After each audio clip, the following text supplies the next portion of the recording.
ኢራን የቀይ ባህርን የመርከቦች መስመርን እዘጋለው ማለቷን ተከትሎ የዓለም አቀፍ የንግዱን እንቅስቃሴ በከፍተኛ ሁኔታ አደጋ ላይ ይጥለዋል እየተባለ ይገኛል።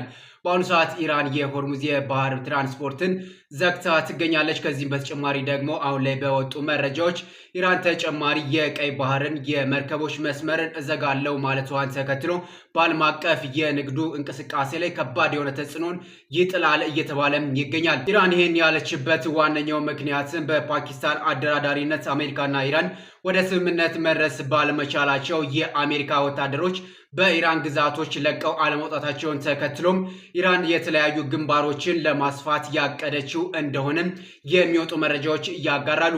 ኢራን የቀይ ባህር የመርከብ መስመርን የምትዘጋ ከሆነ የዓለማችን የንግዱ እንቅስቃሴ በከፍተኛ ሁኔታ አደጋ ላይ ሊወድቅ እንደሚችል የሚወጡ መረጃዎች ምላምልታቸውን እያስቀመጡ ይገኛሉ።